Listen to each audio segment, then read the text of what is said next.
On Saturday, it was Fleetwood's turn to fall victim to Neil Harris's stuttering use as Lavery comes off the bench to land a knockout blow for his boss. On Tuesday, will it be Fulham's turn to take United's sucker punch? Welcome to Under the Abbey Stand, where we'll be talking both those games. First, Saturday's 3 points against Fleetwood Town, and then a look ahead to Tuesday's trip to Craven Cottage. To do just that, I'm joined by Thomas Walker, fresh off a 10k this morning. Talk to us about your times, because obviously the Cambridge half is very much in the sphere of this podcast now, given yours and Caspel's £1,000 bet. We've changed that, by the way. We've changed that. Has he agreed to that? Yeah. Which is good of him, to be fair. I would say I was slightly overconfident when we discussed that the first time round. Did okay this morning. What are we talking time wise? Let's go through the numbers, Thomas. A shade under 47, which is it's okay, yeah. But nice. Like, if you want to put it into context, I think Caspel's first one that he'd done for several years was about 44, I think, or something like that.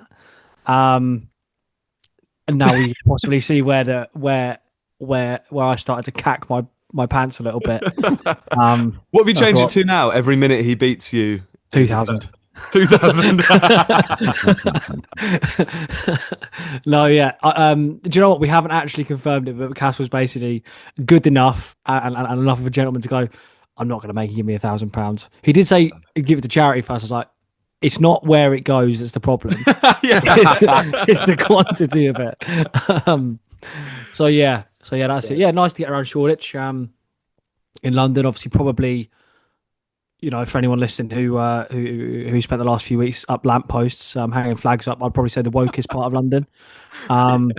Difficult, because I will say that, you know, sometimes when you do these runs, and, you know, particularly around parts of, you know, East London, you sort of know where you are, or I know where I am, because, you know, you run past pubs and you run past places that you know. In Shoreditch, all the pubs look exactly the same. Yeah. I'm going to tee you up here by saying there's one pub that doesn't look exactly. Actually, no.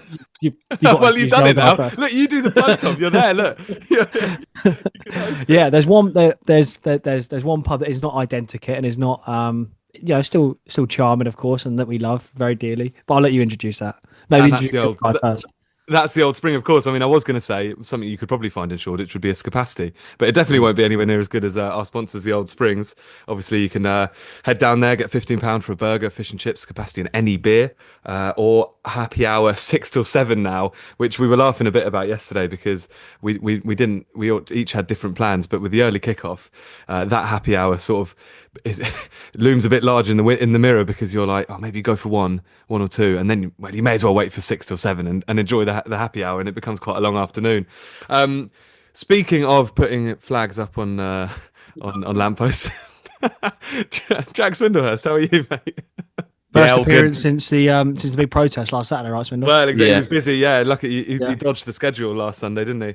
Yeah, I got my St George's flag tattooed on my back. But yeah, no, all good. Thank you. Sorry to cut you off there, Swindle, but you have to be very careful joking about that sort of stuff. Yeah, true.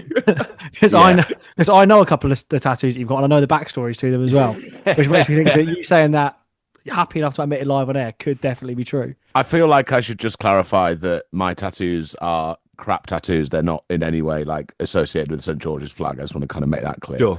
Well, in a way they are, because is it Johnny Wilkinson's autograph, who I guess is a bit of a national sporting icon. So yeah, Jack has got Johnny Wilkinson's autograph tattooed onto your left forearm, is it? Correct, yes.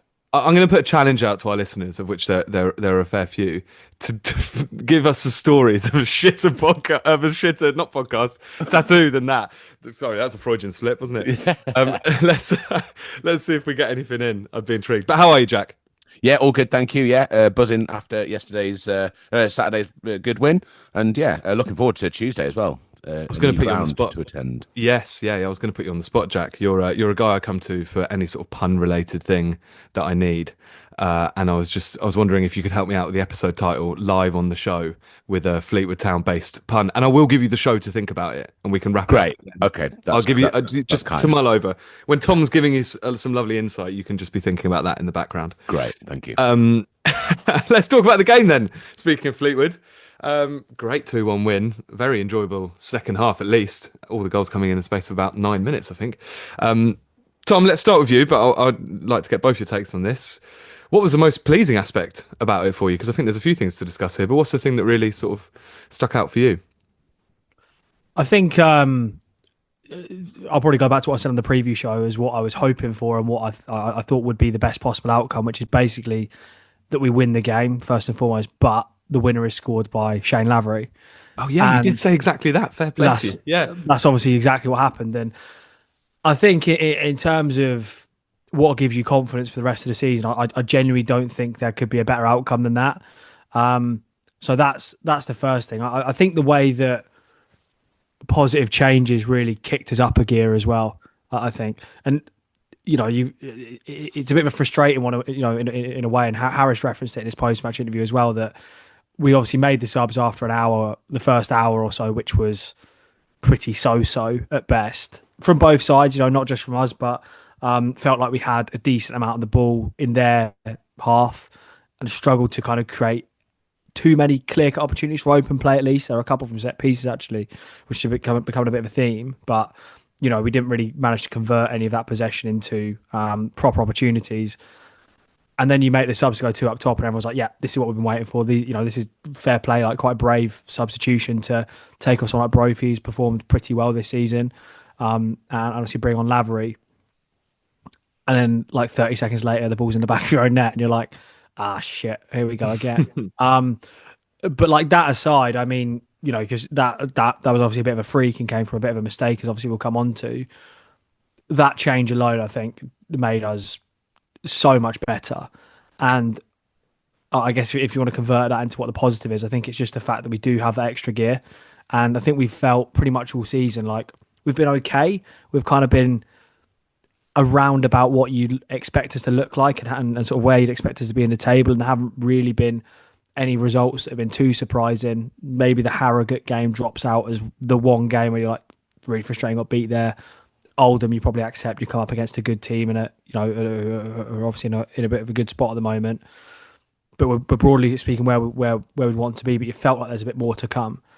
And I think on Saturday, particularly in the sort of 15 or 20 minute spell that came after the sub, of obviously Lavery coming on, to probably the bit where we obviously decided to shut up shop and just make it try and take what we had, with like McLaughlin coming on, for example. I think that period in between those two subs was probably the bit where you're like, we've stepped it up here, we're really putting it on them, and that's kind of what we needed to see. But it's 3 points. We've come back from behind to win a game, which I know there was a trend, which maybe was a little while ago now, where we just weren't doing that. Obviously, we're in League One, so we're playing against better opposition and stuff, so naturally it's a bit harder. But yeah, I think the fact that we saw changes, positive changes, which really helped us to be a much bigger threat, and the guy who you feel like should be the main man, or you really want to be the main man this season, sort of depending on availability, comes on and scores the winner, must be so good for him. I think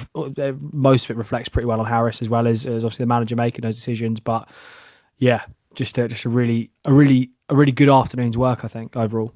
Yeah, definitely. We must also be Fleetwood's bogey team at this stage. I think we've only lost against them once in like 9 appearances in the Football League or something like that. And am I right in saying, if you remember the last time we played them in League One, when Lyle Taylor came off the bench and scored, did they also go 1-up in that game and then we turned it around with a series of quick goals? I can't quite remember if they went 1-up or it was 1-1. I think we might have gone ahead in that game, and then they equalised. They pegged us back. Yeah, maybe that's right. Briefly, anyway. Yeah, yeah, good point there, Tom. I think I agree with all of that, and I was just going to add that you talk about the sub there when Lavery comes on. It felt to me like that was at 0-0, as you said, and it felt to me like there was an attitude thing there from Harris, which is like, oh no, we should go and put this team to bed, to go 2 up top at that point. It actually felt like quite un-Harris. I was pretty convinced he would take CUFC off and just stay 1 up top, because the game was kind of poised at 0-0. But I really rated that going 2 up top at that stage. Swindle, what about you? What's the thing that stuck out the most in terms of pleasing you from yesterday? I think really it's a case of kind of showing resilience. We've seen so many times United go out and have really good starts in games and not be able to put that onto paper and get a goal, and then suddenly a team scores, and I think heads drop and you go down 1-0 and we can go on to lose that game 1-0. So it was good to see some resilience, and it was good to see such a quick response as well. I think Harris will have had a pretty good team talk at half time. I think the first half, whilst it was unremarkable, I think United were pretty much in control, and it would have been disappointing to concede that goal at the time they did. But then, 10 minutes later to be leading that game was very satisfying. I also think United really managed the game well after the second goal went in. I think we should have scored a third and maybe even a fourth, but I do think it was well managed, and we kind of nullified most of Fleetwood's threat for the most part of that game. And yeah, it was a professional win. We were having conversation at half time. There's going to be quite a lot of attritional games this season, and the first half was fairly unremarkable and a little bit boring and a little bit kind of turgid. But it's a long season. We keep on saying it, and we're going to have to endure games like that. But it's really positive to win a game like that. And going into a game like Tuesday, which isn't, is basically a free hit in my mind. If we can come out of that with a good performance and get a goal at Craven Cottage, or even more, and come through that and build a bit of momentum from this game, I think it could be a really important win for us. Yeah, I completely agree. Let's talk about the main man then. Let's talk about Lavery, shall we? Because he's really the headline here. Tom, when he scored, from the view we had in the NRE, you could see how much it meant to him in his face, which I know kind of sounds like a bit of a cliche, but I kind of forgotten, I guess, a little bit that the human that is Shane Lavery must also be so frustrated with his own injury situation, and the relief, or that sort of blend of relief, joy, whatever you want to call it, on his face when the ball hit the net was so evident to see, wasn't it? And I was actually just so pleased for him on a personal level, as well as obviously scoring what turned out to be the winner. Yeah, I mean, that's the bit that we just don't see as fans, isn't it?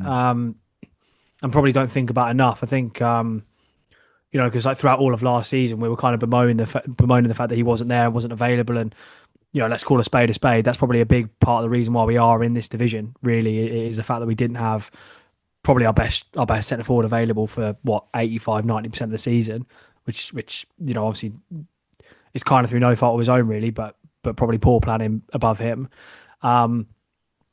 But yeah, like obviously from his perspective, it must be so gutting, really, because he just hit a bit of form when he did get injured at the start of last season, and then obviously he comes back into the side and he scores that goal on the last day of the season against Birmingham. And you're thinking, right, you've got an opportunity now to go down into League Two, and all right, it's probably realistically a bit beneath your level in terms of equality. You've just got to prove that you can stay fit. And then he breaks down again, like a week before the season starts, and you're like, is this going to be one of those things that's just going to recur? And hope that's not the case. But yeah, it must have been such a frustration for him to sort of get to this point and to come on and obviously score the winner, and it was a pretty quick turnaround. And I think beyond that as well, he just looked like such a nuisance. He just looked clearly a level above, really, in terms of his off the ball movement, which I think is something that we really lacked in the first hour or so of the game. Just not enough running off the ball. Lavery brings that in abundance. I think he linked up with CUFC really well, and basically just brought more out of players around him, which I think is everything that you want in a centre forward. But yeah, I mean, I guess. As much as obviously injuries are, obviously a physical thing, because clearly they are, there has to be a big mental side to it. I think it was always Tom Elliott, I think people used to say it about that, probably realistically physically he's looking in pretty good nick, but like every time he goes onto the pitch he feels like he's going to break down, and that's something that really hinders him. And we kept saying it, like in the stand, we were like, every time he breaks into a sprint, we're getting a little bit concerned. Yeah. And, you can imagine that's probably the only thing he's thinking about for the first sort of 5-10 minutes when he came on. So for him to actually get the winner must be great. And I've got to say, I think that's where having someone like a Mark Bonner at the football club, who can really kind of put in place, and you feel like you can kind of guess that from when you hear someone like Mark Bonner speak, that he's the sort of guy that will put a lot of thought into that side of the game, the kind of psychological management of it all. And I guess the football decisions will obviously be made by Harris, and it's kind of up to him in a way as to when he puts Lavery in, and that's something we're gonna have to manage carefully. But yeah, for him to come into the side, score the winner, just couldn't really have gone better, to be honest. Yeah. And who knows, maybe Tuesday night we might have to have a difficult conversation with him and say, look, we can't really have this guy, kind of involved in a game that isn't, of paramount importance. But you've got to say, and I think if you talk about Shane Lavery generally, I'd make a fairly decent prediction that we got 37 games left. I think we played 9, so 37 to go. If he features in 30 of those, I think we'll finish in the top 7 easily. And if you want to go a bit beyond that, if he can start the vast majority of those, I think then we'll potentially finish top three. So yeah, there's the positive. I'll tinge it with a little bit of something on the other side of the coin, I guess, which is that you did get the feeling from yesterday that our season is basically going to be defined by how fit we can keep this guy, which is good because obviously he's a quality player. And the positive of that is if you can get him on the pitch, you'll do well. The negative is, we know obviously from previously that's maybe a dangerous position to be in, but taking it at face value from what Saturday was, really good. Yeah, absolutely. There was a little moment, like I can't remember what minute it was, but after he'd scored, where he kind of ran at the defender, cut inside on his left, and managed to get a shot away. Right, the shot was maybe like could have done better with that, but it's just the way he's running at the defender. Defender doesn't know what his next move, which way he's going next. There's just this tiny little bit of quality with him that above even like a Kai, in my opinion, that Lavery's got. That you can see how much the ball like is glued to his feet and the sort of the technique he's got available to him. Swindle, we're going to go for a few notable performances, and I think through them we'll touch on all the key points from the game itself. We'll go back to front because I think Eastwood is definitely someone notable that we should touch on. I didn't realise live that most of the action in this game really was in the second half, wasn't it? Starting with Norwood for Fleetwood being through on goal. And what looked to me from the NRE like he just hit the post, but actually it was a brilliant save from Eastwood. Really, really good reactions. In general as well, quietly impressed with him so far this season. He came with a kind of negative baggage, let's say, or people, we weren't particularly excited or a bit nervous about him as a keeper, but quietly impressed maybe. Absolutely, 100%. I think he's been really good. I think we've touched already this season on his kicking. I think his distribution is generally good. It was very windy yesterday, and I think you do have to give the benefit of the doubt to keepers in that respect. There was a couple that went out on the full, but I think that was, the wind more than anything else. But I think generally he's been good. He's been kind of good at kind of managing the defenders and that back line. And obviously we've seen him slightly overzealously, maybe kind of, going through his own players even, he's very, very brave. And I think that's a great thing. And as you say, he got down to that really well. He's not scared to kind of dive in where the boots are. And that's really important as a keeper. I think we've had a few keepers in recent memory who've been a little bit kind of tentative and really, they were confidence keepers, and their confidence, obviously, in the last few seasons, if you look at Cambridge United's results and the amount of goals we've conceded, was obviously very low. So I think, he's doing really well. I think for the goal, I think the ball was pretty well hit across the goal and went into the bottom corner. So I don't think there's too much you can do about that. But I think generally this season he's been pretty good. I think after, I think the start, there were definitely questions around him, and there's been questions around our goalkeepers for many years. So it's nice to see him come in, and I think the proof is really in when if inevitably a mistake at some point will happen, and it's about how he reacts on that. But by the looks of the player that he is, I think that we've got a keeper in that keeper. I think we've got a keeper in that keeper. Yeah, correct. Yeah. Still thinking of the title, Swindle. Yeah. There's a podcast in this podcast.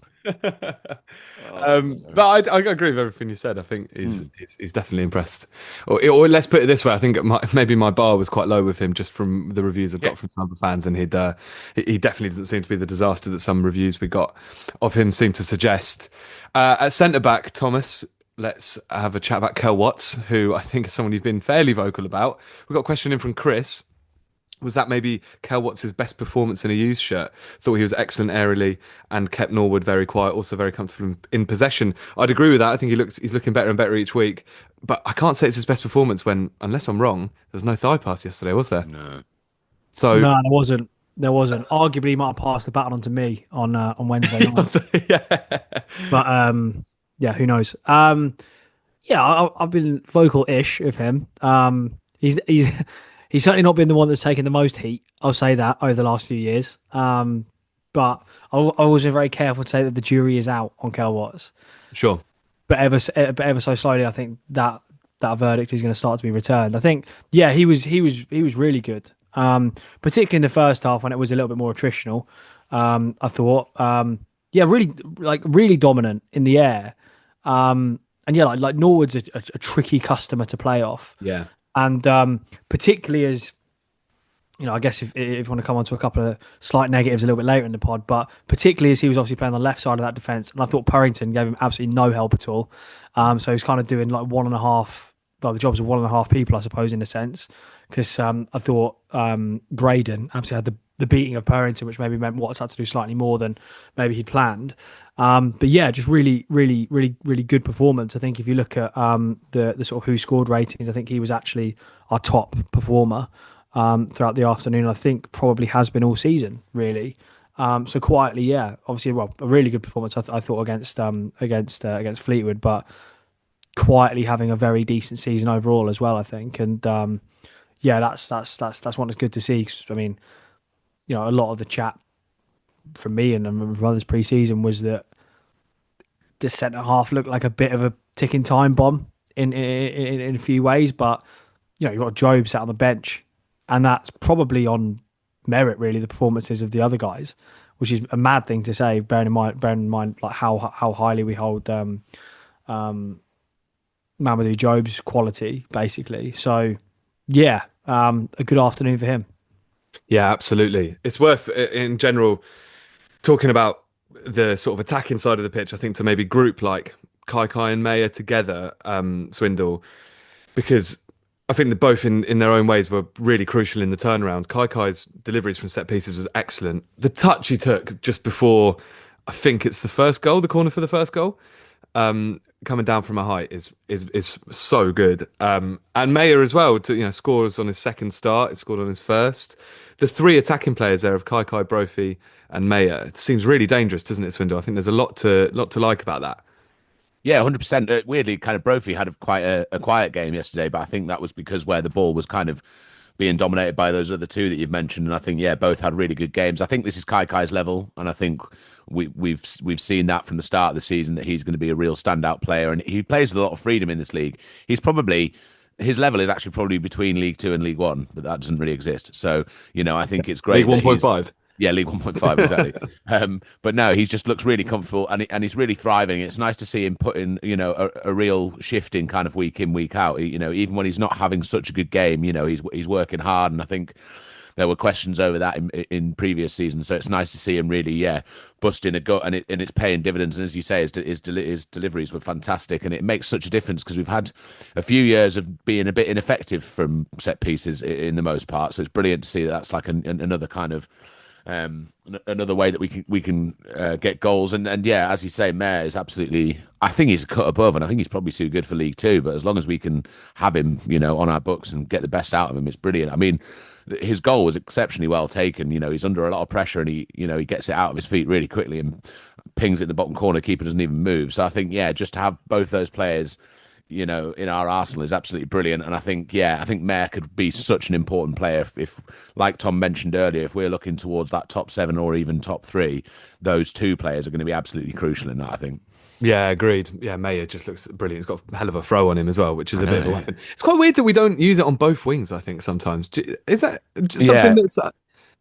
It is strange, and also we especially when we've got Job on the pitch as well, who's also got a good throw, and we don't always seem to do it. And I don't know if there's a kind of hangover from days of yore when we were trying long throws when we didn't have anyone who could do a long throw, and then we kept on getting caught on the break. And I wonder if there's still those kind of PTSD from that. But I think it'd be great if we could try and use it as much as possible. But when he does do it, it's brilliant, and it's also great when he's not taking a throw because he's going to be there or thereabouts in that really dangerous area and potentially get us a goal. So I think Mayer is going to be one of those players that you shouldn't fall in love with, but we already are. Yeah, exactly. Yeah. Tom, it's the first time I've actually looked at the stats just now. It's the second most, compared to our other home games, it's the second most XG we've created at home. We had 23 shots yesterday, and you might think, game state, go 1-0 down, but the majority of them came in the first half. We had 12 in the first half, and restricted them to 2. So again, actually quite dominant when you look at the stats at least, and looks like a deserved win just looking at the numbers.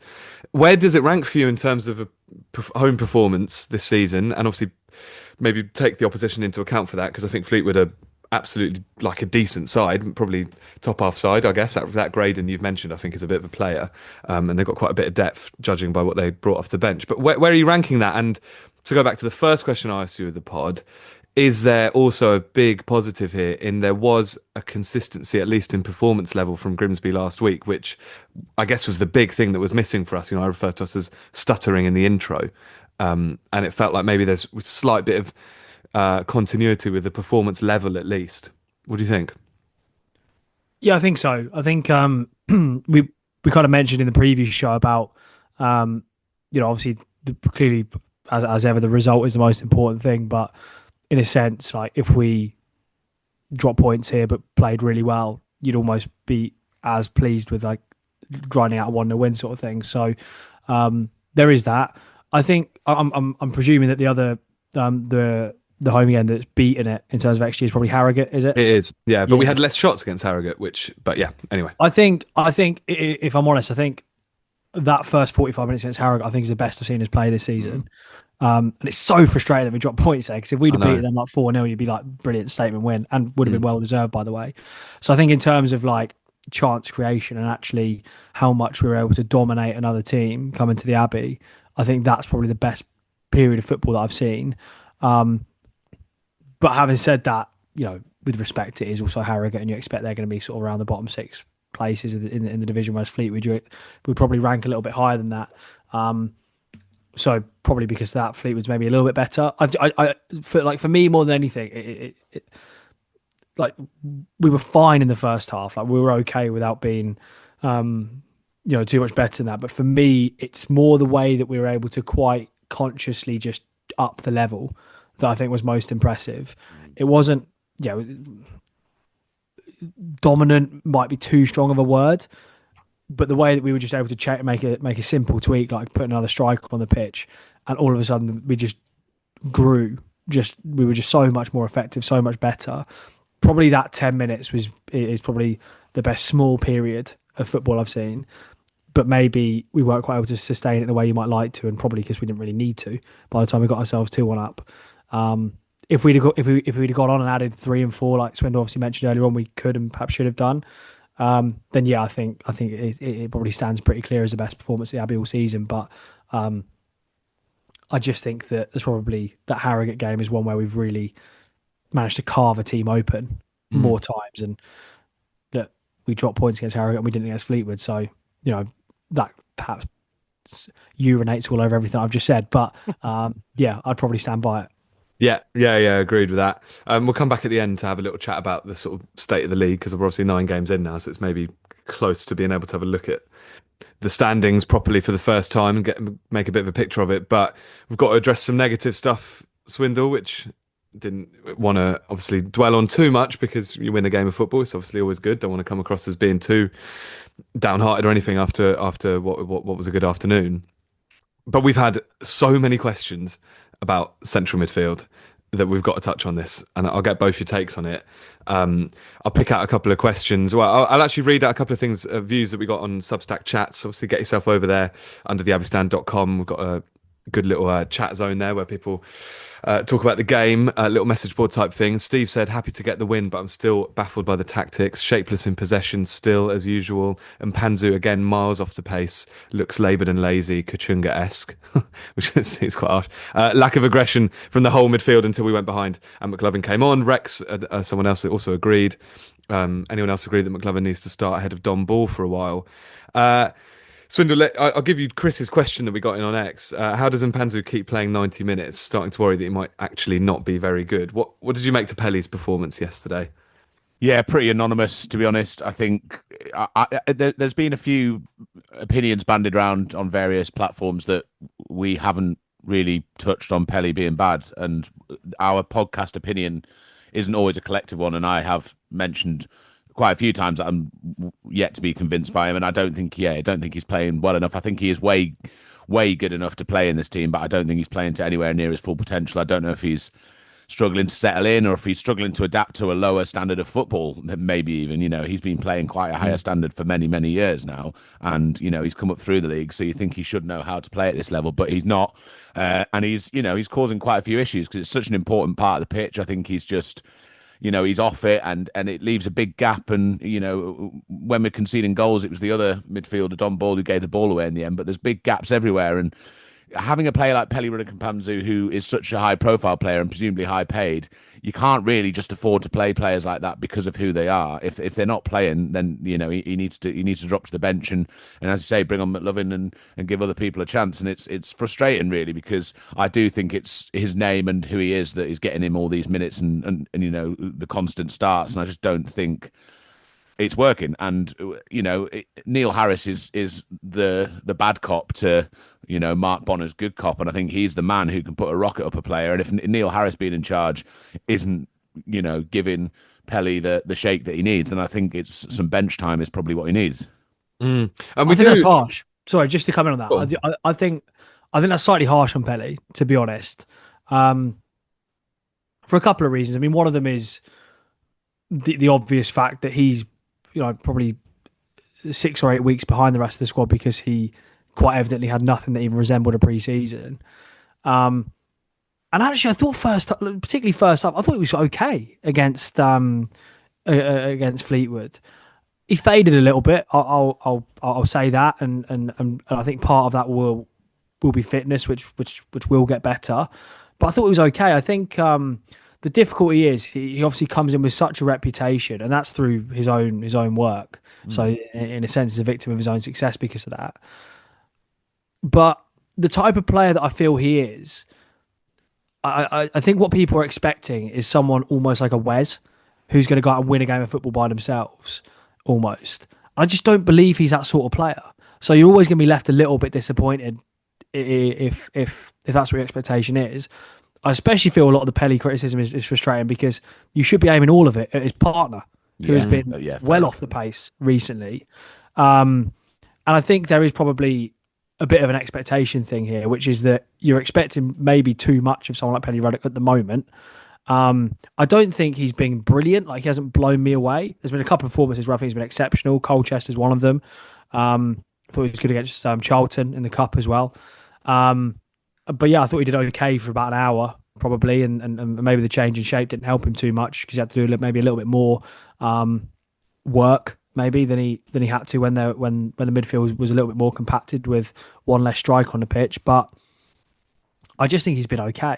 I don't think he's been anything better than okay, but because you expect so much of someone who's played in the Premier League and also been part of promotion winning teams at this level, the one above that, you maybe expect something even a little bit more. But to me, he's been okay. He'll get there. He's got the quality. He's got the experience to think that this guy can be a big part of our team moving forward. And I totally understand why Harris would persist with picking him.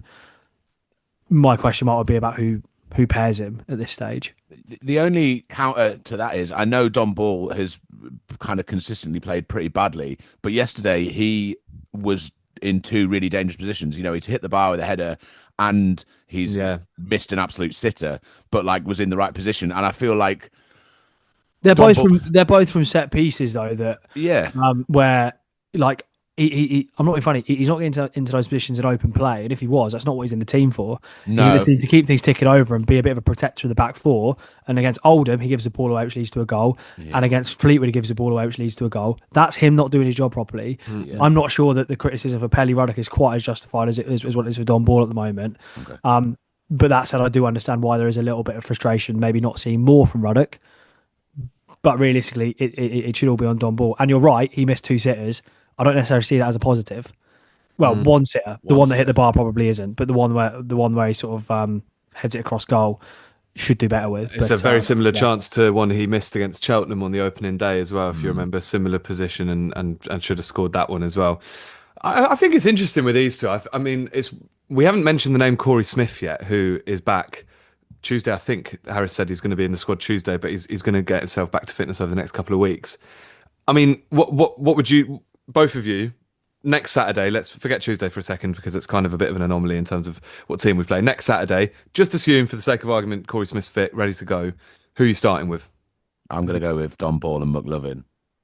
Interesting. Tom? The complete opposite. I'll go with Corey Smith.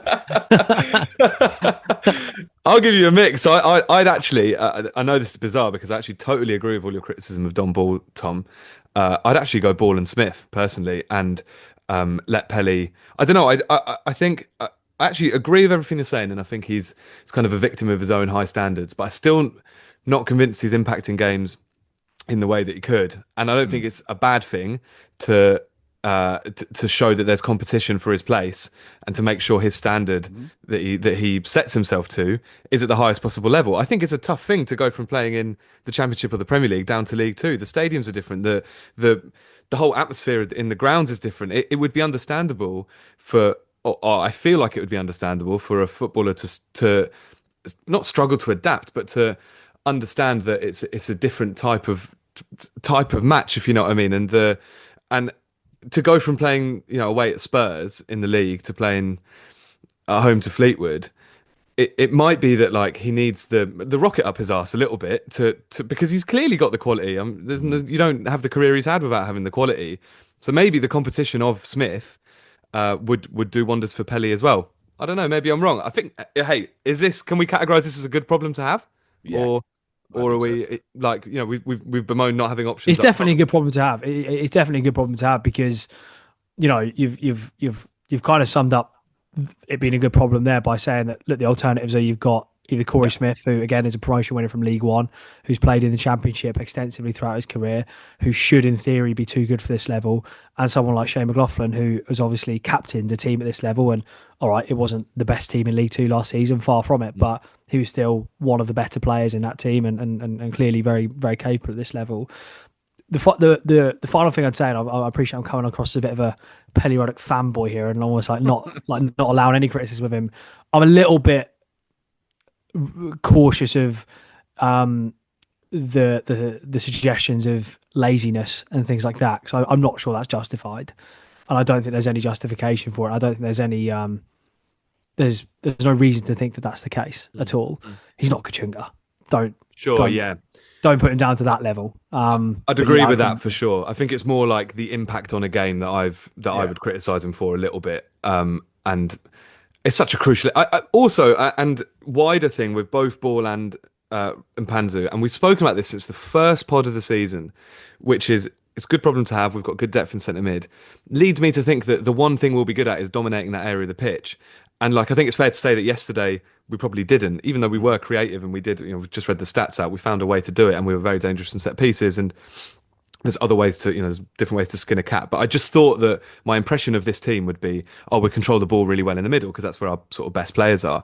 But I guess that's not really happening. Ball's not really quite living up to the expectations of the player we thought he'd be right now. It's an interesting bit of the pitch. What's interesting as well is the way we've got all these different questions in. Everyone's kind of got a different opinion. You both named two different starting centre midfield pairings, assuming they're all fit. Mark, for example, has asked, is Don Ball looking like a walking yellow because he's doing the work of two midfielders, which is obviously, he sides a Swindle on that argument. But then Kwame has said, is it time to give Don Ball a week off because that's two home games on the bounce? His turnovers have led to goals. Anyway, I think we will have to just wait and see. I'm really intrigued when Smith is back to see how he plays with the balance of those, because you'd think Smith as our number 8, indicative of starting, Ruddock as our highest paid, highest pedigree player will start. Don Ball's our number 4, and like Harris's man clearly. So, do you think there's a way, Tom, that you could play all 3? Yeah, but then you get drawn into the kind of other argument of the fact that we look so much better playing 4-4-2. Would you want 3 centre mids on the pitch? I suppose would be the argument. I guess maybe you could, yeah, but I'm not sure I'd want to see it. I think you just have to make a choice, really. I guess what a manager would say is that's why you have a squad. And I do think that we've just talked a bit about the way that we're able to change the level and up the intensity and find another gear against Fleetwood. I think this is the bit of the pitch, because by the way, I'm not saying that it's fine and that it's all good, because I do think centre mid is it is an issue. It doesn't look as good as it should do. I just don't think it's all on one person. This is the bit of the pitch where I think if you can get it right and you can find a formula where it does click a little bit more in a 4-4-2, particularly, suddenly your expectations can catapult from playoff contenders to title contenders, to be honest, because that's the part of the pitch which on paper has more quality than any other team in this division, and I'll be pretty confident on that. But it's not quite clicked yet. But when it does, or if it does, hopefully when it does, it moves the needle so much on what our expectations can be. Having said that, you know what happens? It clicks, and then someone's hamstring goes. Yeah, exactly. Yeah, it kind of all comes up. But yeah, I think you kind of get the point that I'm making. Definitely. I think it's one to keep an eye on in future pods. Just sort of keep coming back to this area of the pitch, because we will get some answers when Smith's back. And just final point, like I think the one thing I will say on Pelly is I think the 6 to 8 week pre-season thing, I think that's running quite thin for me now, because I mean, he's now been playing football for 6 to 8 weeks. So I think the next few, I kind of think that's an excuse that's maybe dying over the next couple of weeks for him, and whatever you think of his performance level. Anyway, let's leave the centre mid for a second, but let's really address this formation thing, because we had quite a few questions on whether we should be starting 4-4-2. It's actually something that Casper was talking about after the Newport game, I think, when Kwasi came on when we went 4-4-2. Swindle, what do you make to it? Kwame's actually asked, do you think Harris will start games with 2 up top from now on? Waiting until we're losing seems a bit risky. And the NRE report have also sent a similar question, which is like, what needs to change tactically to stop us from going down a gear to then go up 2? So do you think it's starting with Kwasi and Lavery, or if you can't start Lavery consistently, Kwasi and Kachunga?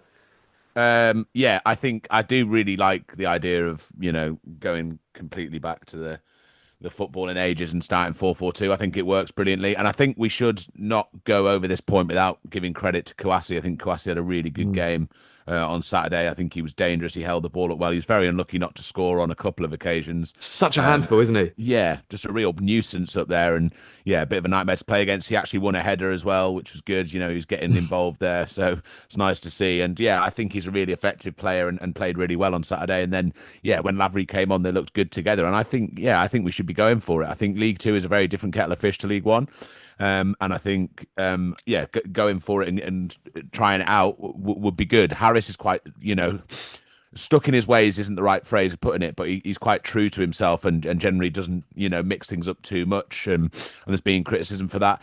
And to be honest, there are going to be games where we go behind this season, but to show that character and to have those changes made and work, we're going to have to win games like that this season. So, if he's and we played all right with that original formation, but I would like to see it personally, and I think it could become really effective. I think we've seen it at this level in previous seasons before we got promoted, that 2 up top would work as well. So I think it's certainly something that we should be going for, and hopefully if we can keep everyone fit, then I'd like to see it happen more. But that is a big question, really. We've got Appere out at the moment. Lavery will be very nervous, I think, coming back into it. As we referenced already on this podcast, it's been a really difficult time for him, and a hamstring injury like he has had is a really dangerous one, and something that will be playing on a player's mind. So it might be that they do it in certain games. You kind of analyze the opposition, maybe more in home games than away games, but we'll have to wait and see. But I'd love to see it. Yeah, I think so too. It feels very Harris, which I quite like. Yeah. Tom, last question on the game yesterday. I don't want to phrase it as I'll ask it, is it a worry or a negative, or is it actually a positive? Our reliance on scoring from set pieces or looking most dangerous from set pieces. If you look at our last 7 goals in the league that we've scored, only 2 of them have been from open play, I think, which is Mayer's goal at Grimsby and Kwasi's against Newport. I'm pretty sure all the others, going right back to that Colchester game, are either direct or on a second phase from a set piece. Do you see that as a real strength of ours? I mean, clearly, or is there the negative side of, is there a lack of potency from open play that could be a worry? It's definitely a strength. It's undoubtedly a strength to be so threatening from set pieces. But yeah, we do need more from open play, I think. I suppose you can look at it the other way and say, the reason we're getting so many set pieces in dangerous positions is because you have the likes of May, you have the likes of Kai particularly, who draw fouls, Brophy as well. Obviously, if you then add Lavery into the mix, you've got players who are going to win free kicks high up the pitch, and that obviously gives you opportunities. And if you're good from set pieces, then you have more opportunities to do them. Therefore, you'll score more goals from them. So it does all kind of add up. But yeah, I just think we're going to need a bit more than that. If we're going to be the team that I think we'd like us to be, which is one that will compete to finish in the top 3, which I think is a realistic ambition for us, really, at this level with the players we've got available, we're going to need a bit more. We're going to need to be a little bit more creative from open play. And the other part of that is that, other teams that compete around the top end of the division, they're going to be quite good at defending set pieces as well. So we might not always have the, we might not, always come out on top in those battles. And how many times do you come out of games and the sort of consensus is like we were better in both boxes or we were worse in both boxes, and that's why we won the game. Colchester is probably the best example of that, where we were just excellent in both boxes, and therefore we won the game. There wasn't much in it, but we were. But there will be occasions, and possibly already have been occasions this season where it's been the opposite, and you don't really want to reduce a game down to that. You want to be in a position, I think, where you can just create chances from open play. You can be just better all over the pitch than other teams, and we're probably not quite there yet. But the positive is that while we're still working that bit out, and hopefully that will click in the near future, we do have this big strength, which is going to be from set pieces. So yeah, really good. We're not quite Arsenal yet. We're not quite set piece FC, but I'd like to see us steering clear of that, just maybe a little bit more than we are doing.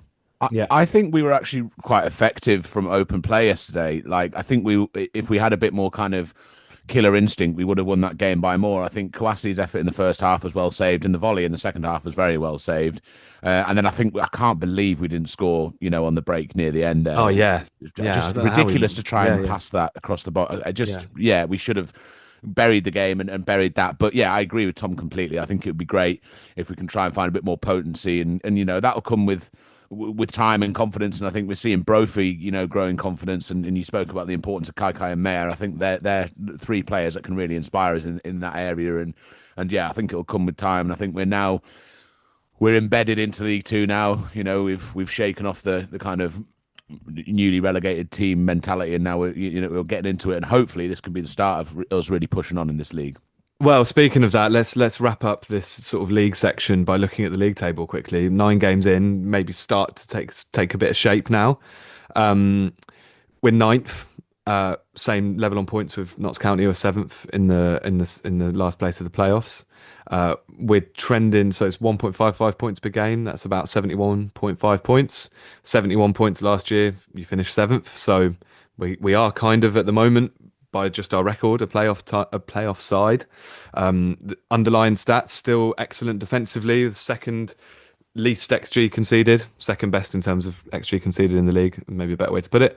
Attacking wise, we're sort of in that 14th, 15th area in all those metrics.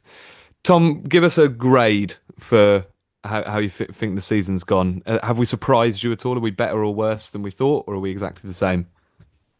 I think we're pretty much where you'd expect us to be honest, and that's a good thing, because like you said, that probably where we're at probably keeps us around that sort of top 7 area, which I think most people would have looked at and go, that's probably about par, I think.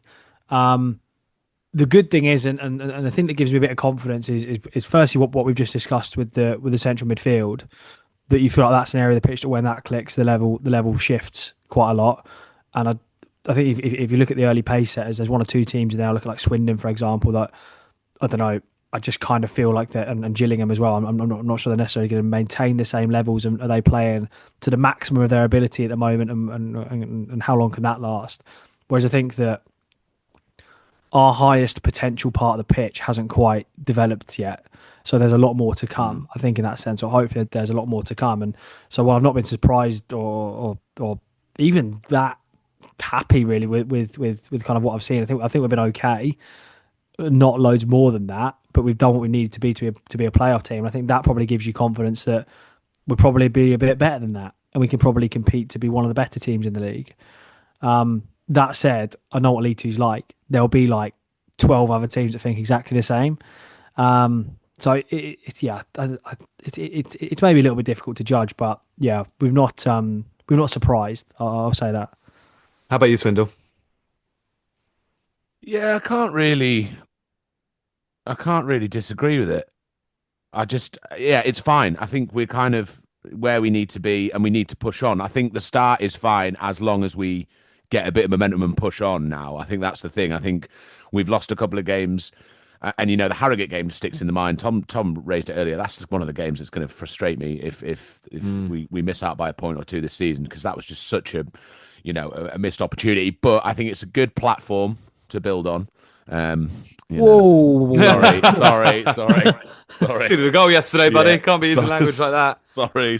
Put my hands up there.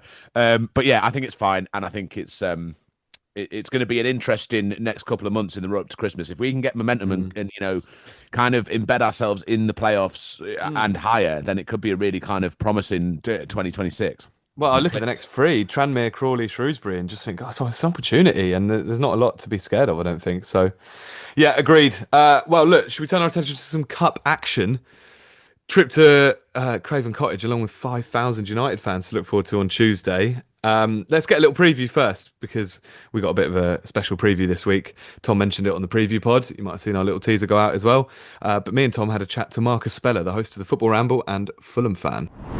You mentioned there as well about the cup, the cups. I suppose this is, realistically, unless something really surprising happens, one of Fulham's 2 opportunities for silverware this season.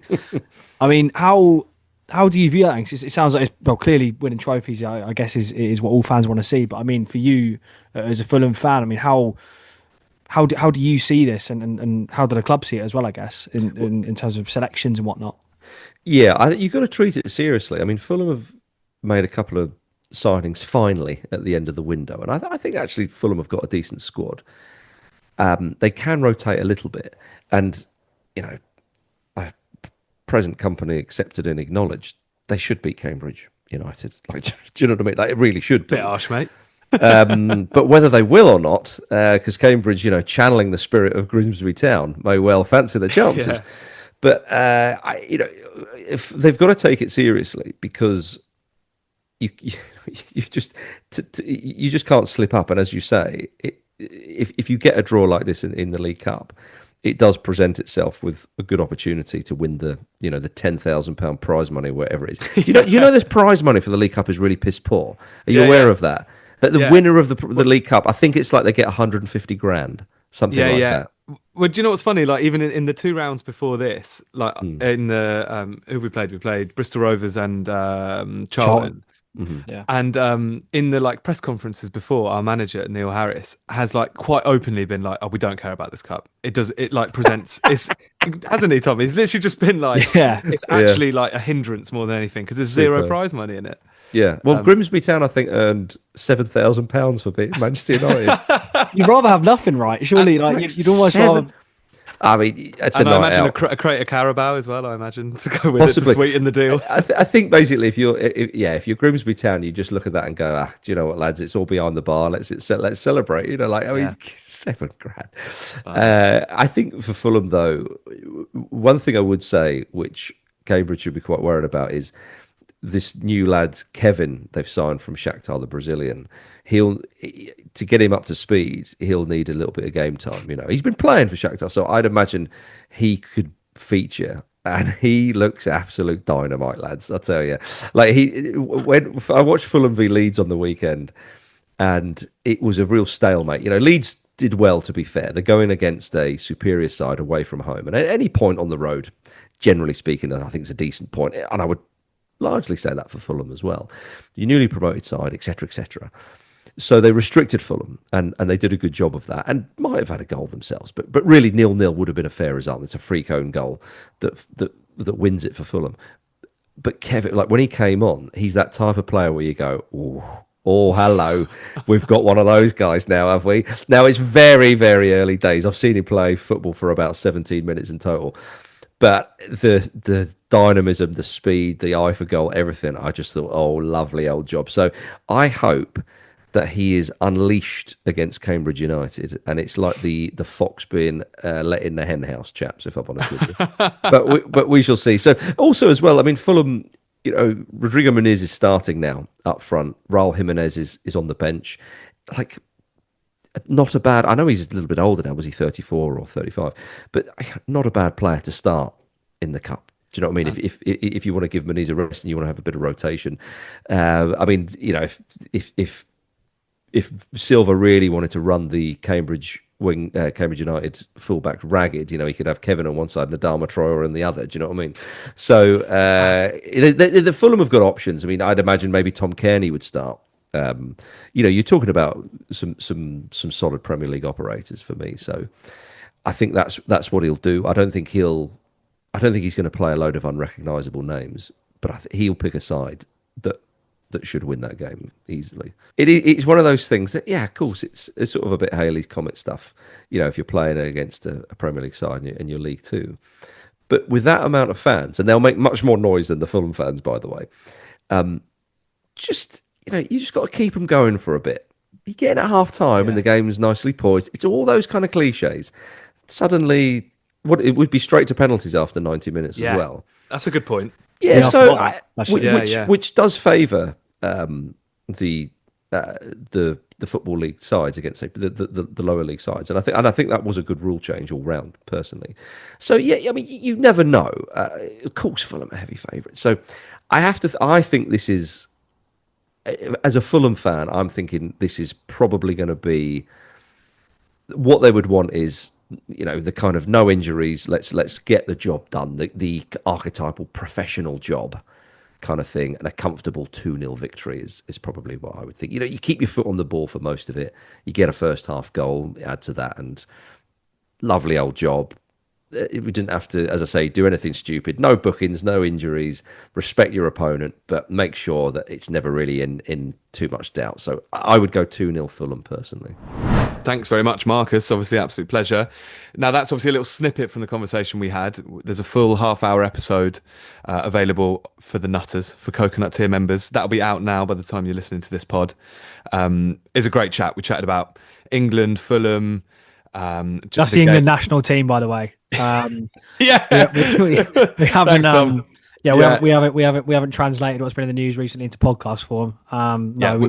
We focused on the national team and spoke about a German. So yeah, very diverse. Keep the politics out of it, I think, is probably the best way to go with that. Yeah, and the ramble itself, and it was a really good chat. He's a ledge, so go and give that a listen.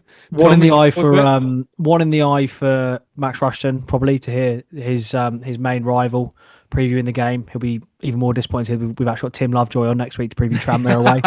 So something for everyone to look forward to.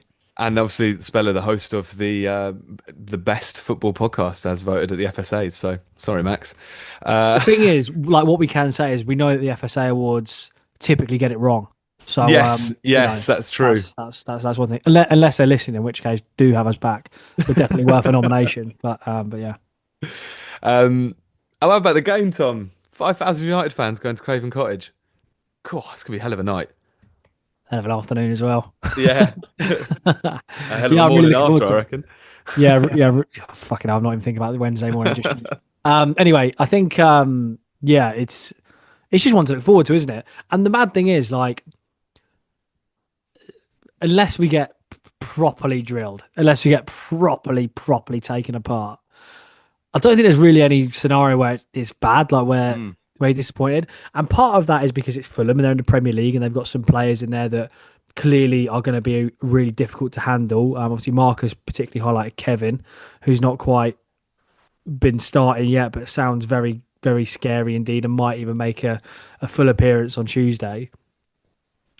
But I think it's more the fact that it's the League Cup.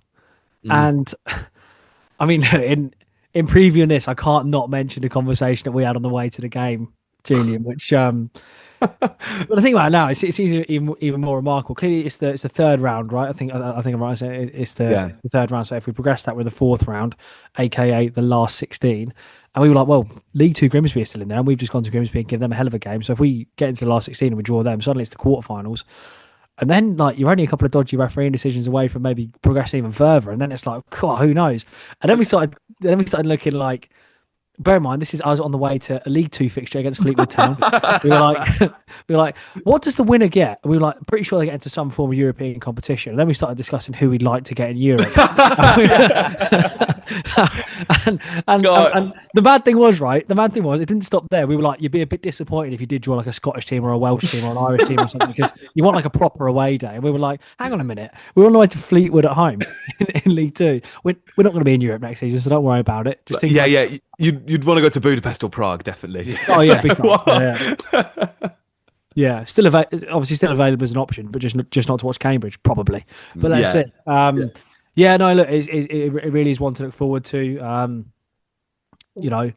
quite funny that there's going to be more people in the away end on Tuesday night than there were in the Abbey on Saturday. Thanks to Sky and their ridiculous decision to put Cambridge United Fleetwood as an early kickoff live on TV, but that's another conversation. And yeah, look, I think, like I say, expectations of the game are pretty limited. Obviously, I think you've got more optimism than me, and I think I've been fairly positive throughout the season. But if you think we're going to go there and definitely back us to give them a really good game, then fair play. That's optimism. But yeah, I just hope, and I mentioned it in the preview as well, that we obviously did with Marcus, that I just hope we get a bit of a moment. I just hope we get, and probably me more than a lot of people hope, we get a moment where we go ahead, or we get an equaliser or something like that. Just something that you can cling on to, and a bit of I was there, or a bit of I was near there in the that bar. sort of thing. Marcus mentions it there, Swindle, that I think they're likely going to start Kevin, Emil Smith-Rowe, Adama Traore, and then Raul Jimenez up top, which is second string for them. But they will take it fairly seriously, because Fulham, I'm right in saying, I think, have never won a domestic competition, and it's a great opportunity for them to do so. You look at Palace last year in the FA Cup, and Fulham really want a day out like that. So I think they will take it really seriously. What sort of team do you think Harris will play, though, is the question. Yeah, it's an interesting one. And yeah, there's a bit of kind of preservation, I think, involved with this one. You talk about Corey Smith being available. I think he'll be on the bench, and he may make, a little comeback appearance, 20 minutes or so. I think if it was me, I'd like to preserve Lavery. I think whilst it's a really good day out for us, I'd really rue losing Shane Lavery to an injury in a League Cup game, which we might ultimately lose. I think it's just important that we go and give a good account of ourselves, and give back to all these fans, because a lot of these people, I'd wager that there's probably a good few percent of people who've never been to a Cambridge United game before going to this game. Probably. If we can recruit a few more fans off the back of this, it'd be a nice thing. It's a great day out, and it'll certainly be great to go to a stadium that we wouldn't really play in otherwise. And yeah, for me, it is an exercise of preservation. But also maybe a kind of opportunity to do that bit of rotation that, from players that haven't featured as much. I think it'd be nice to see Job come in, maybe give Ben Knight a run out as well. And then, McLovin, get him in. And then, it'll be interesting to see. I don't really understand what's happening with Bradshaw. Yeah, he's played in every round, so I wonder if he maybe sticks with him as his sort of League Cup left back at the moment. I don't understand what's happening in the bigger picture with that. Like, he seems like a really good, promising player, and I don't really understand why he's not featuring. He wasn't even the matchday squad yesterday. That's somebody that I think deserves a look in, and hopefully we'll get one, on Tuesday night. Yeah, I'd agree. Actually, I think he might go a bit stronger than that, though. I think you're right about Lavery, and I think you're right about Smith. But I think he might still go like Kai Mayer, Brophy, Kouassi, Ball, Pelly. I'm not sure. I feel like he might have options on the bench to be able to do the rotation for the bigger names if we're like 3-4-0 down, which we could be. But probably from the off, try and give as good account of ourselves as possible. Tom, let's have a score prediction. Now we're talking.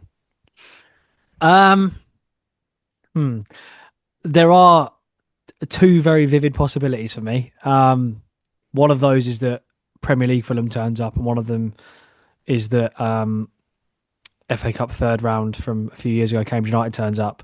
I think realistically, look, you expect we're probably going to lose the game, and I think what I've seen of us so far, I think we can make it competitive, which I think is the key thing.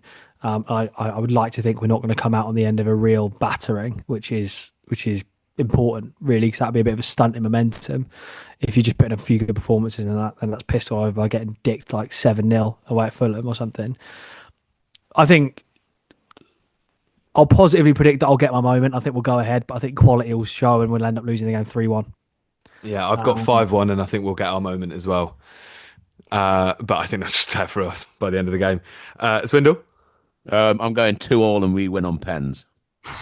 That'd be great. That's three moments as well. If you win a penalty, depends on how many penalties you score as well. That could be 7 or 8. Yeah, wow, that would be what an evening that would be. God, fear for Wednesday morning if that happens. All right, lads. Well, I'll see you there, along with the other 5,000 people listening to this podcast, I assume, as they're all diehard Cambridge United fans, listen to it under the Abbey stand every week.